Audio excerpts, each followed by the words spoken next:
السلام علیکم ناظرین، امید ہے کہ آپ سب ٹھیک ہوں گے۔ تو ہم نے پہلی ویڈیو میں تجوید کے بارے میں پڑھا تھا، جس میں ہم نے صفات لازمہ اور صفات عارضہ کے بارے میں ذکر کیا تھا۔ تو آج ہم صفات لازمہ کے بارے میں پڑھیں گے۔ صفات لازمہ دراصل ہے کیا، جس کا ہر ادائیگی کرنا بہت ہی زیادہ ضروری ہوتا ہے۔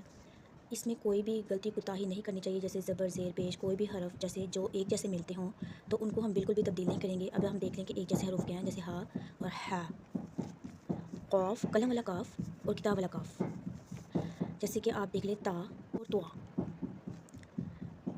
جیسے کہ سین اور صاد۔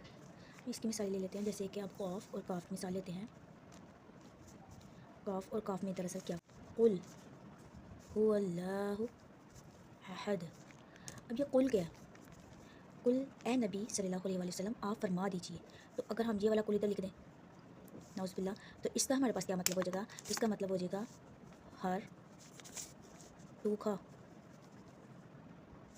تو اس کا مطلب کیا ہو جائے گا، ہم لوگ کچھ لوگ جو ہیں غلطی کر دیتے ہیں، ہم لوگ بھی کر دیتے ہیں، جیسے کہ قل هو اللہ احد، قل هو اللہ احد، نعوذ باللہ، کہ تو کھا اللہ ایک ہے، جبکہ یہ قل ہے، قل هو اللہ احد، اے نبی آپ فرما دیجئے کہ اللہ تعالیٰ ایک ہے۔ تو آگے ہم ایک اور مثال لیتے ہیں، جیسے کہ آپ جو نماز میں پڑھتے ہیں التحیات، التحیات للہ والصلوات والطیبات۔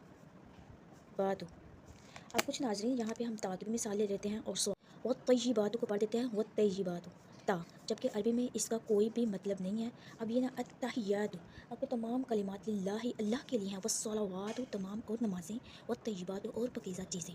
اب ہم پڑھ دیتے ہیں التحیات للہ والصلوات والطیبات، تا پڑھ دیتے ہیں، تو پڑھنا ہے، تا نہیں پڑھنا، یہ غلط ہے، یہ ٹھیک ہے۔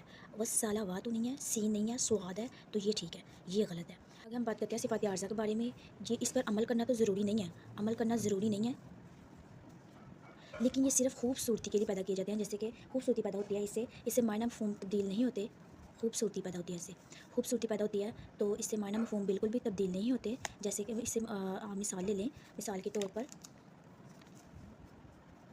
انا، بے شک۔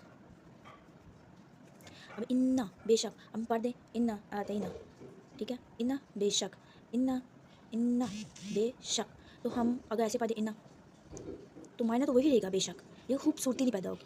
جبکہ میں نے آپ کو پہلے بھی ویڈیو میں بتایا کہ آپ صلی اللہ علیہ وسلم نے فرمایا زین القرآن باصواتکم، کہ زینو، راستہ کرو قرآن مجید کو اپنی آوازوں کے ساتھ۔